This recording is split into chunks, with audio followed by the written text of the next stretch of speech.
السلام عليكم ورحمة الله وبركاته. الحمد لله رب العالمين، والصلاة والسلام على رسول الله صلى الله عليه وسلم وعلى آله وصحبه ومن تبعهم بإحسان إلى يوم الدين.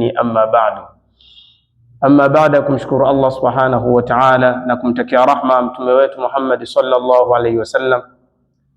Leo tutaangalia kisa kingine ambacho kimetokea katika zama zetu hizi, kisa cha ukweli kabisa, kisa ambacho kinahadithiwa na kusimuliwa na Sheikh aitwaye Abudi Al-Asiri. Huyu ni shekhe ambaye yupo katika maeneo ya Uarabuni huko Saudi Arabia,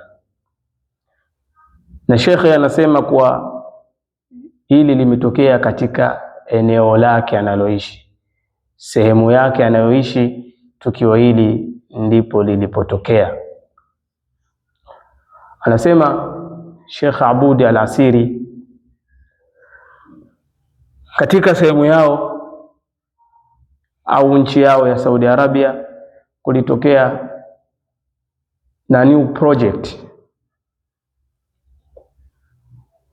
mradi mpya ambao uliosimamiwa na serikali.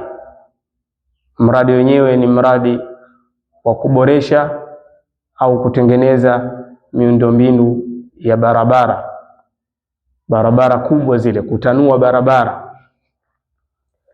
Kwa hiyo wakaanza kufanya zoezi hili la kuboresha na kutengeneza barabara, maana barabara zilikuwa chache. Wakataka kutanua barabara na kuongeza zile barabara ili magari yapate kupita mengi kwa kujinafasi bila kujibana, hasa yale magari ambayo makubwa kama ya mwendo kasi yale.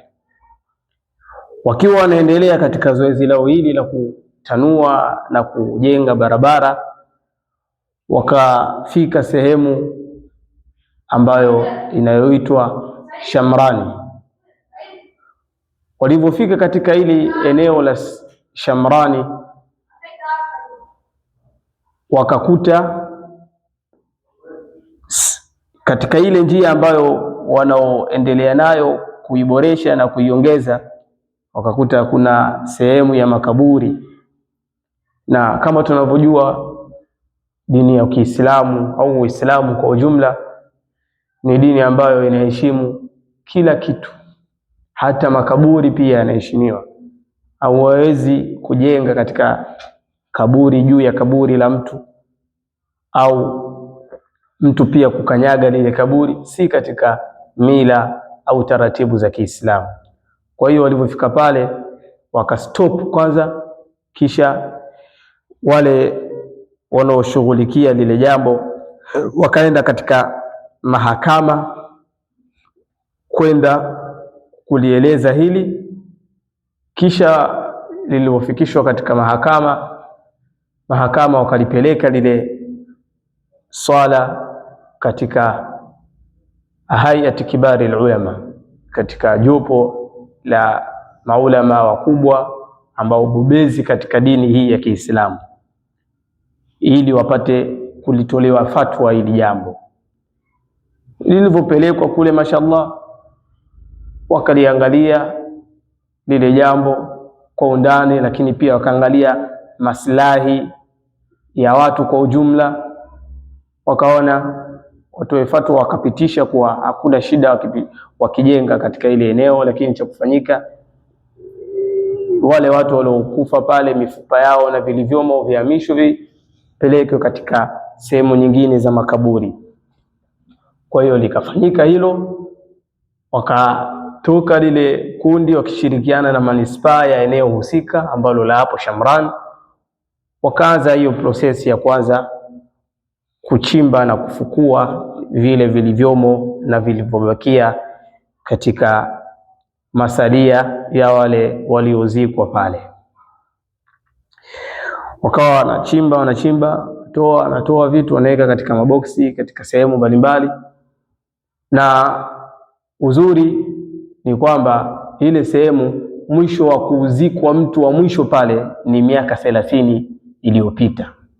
Kwa hiyo wakachimba wakafika sehemu ambayo wakaukuta mwili kidogo uliwashtua watu wengi katika wale, kwa sababu sehemu ile yote waliokuwa wanafukua walikuwa wanakuta mifupa vichwa vile, mifupa ambayo ya vichwa.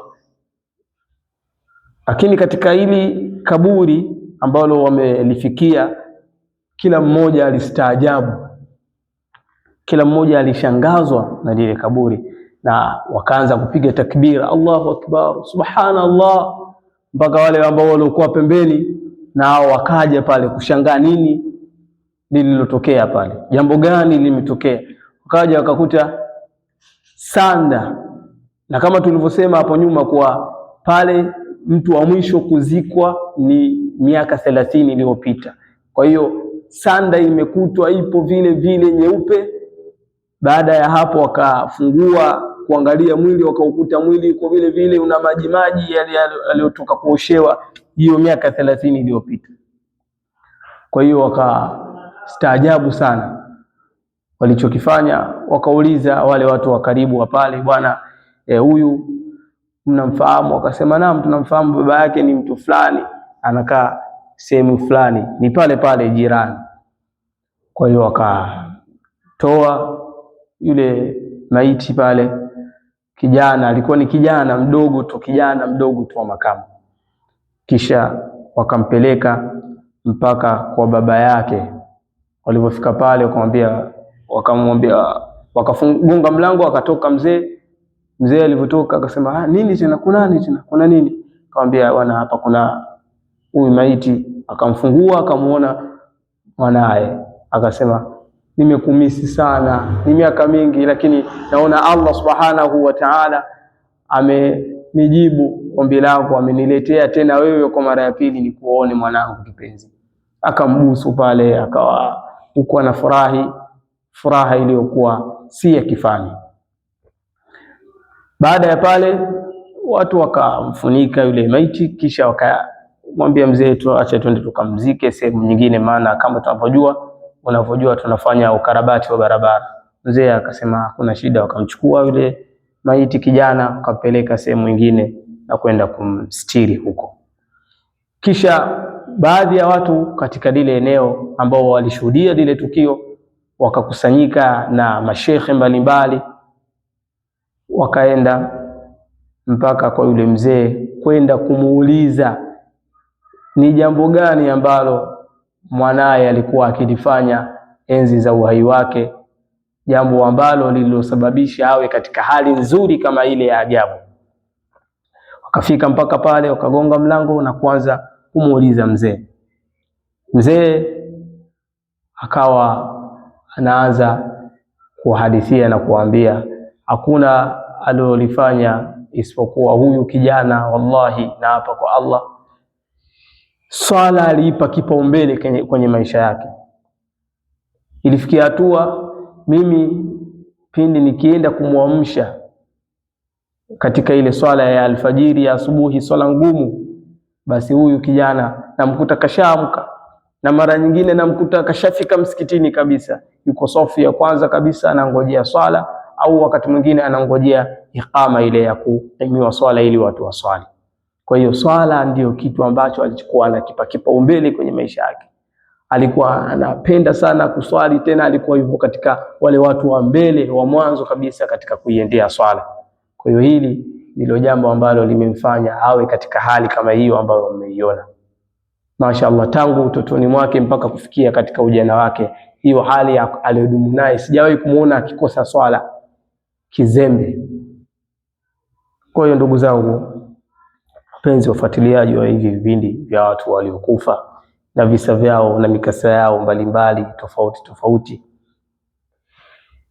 hivi visa tunavileta ili kujifunza kupitia wao, na ndio maana tunaangalia nini walilokuwa wakilifanya, hasa hawa ambao waliokufa katika hali nzuri, ili na sisi tujifunze na tulifanyie kazi hilo waliokuwa wanalifanya, kwa sababu huwezi ukamwiga mtu tu bila ya kujua nini alichokuwa akikifanya. Kwa hiyo lazima ujue, kisha na wewe ufuate zile njia zake, zile nyendo zake, na wewe uwe kama yeye. Kwa hiyo tunapata kuona hapa kuwa swala, ndugu zangu Waislamu, ni jambo muhimu sana na jambo ambalo lenye fadhila na lilokuwa bora mbele ya Allah subhanahu wa ta'ala, na kupitia swala mtu anahifadhika na mambo mengi sana, na anahifadhika na hata kule kuharibika kwa mwili wake, ikiwemo kuhifadhi Qur'ani na kuifanyia kazi. Lakini swala kama tunavyoona ni jambo bora zaidi na zaidi. Ndio maana mtu anaweza akaacha kufunga akiwa katika safari, mtu anaweza akaacha kwenda haji kama ana uwezo, hawezi kwenda haji. Pia kutoa zaka hawezi kutoa mpaka awe na uwezo wa kutoa zaka. Lakini swala katika hali yoyote mtu huwezi ukaiacha swala, uruhusiwi kisheria, hata uumwe hali mbaya kiasi kikubwa huwezi kuruhusiwa.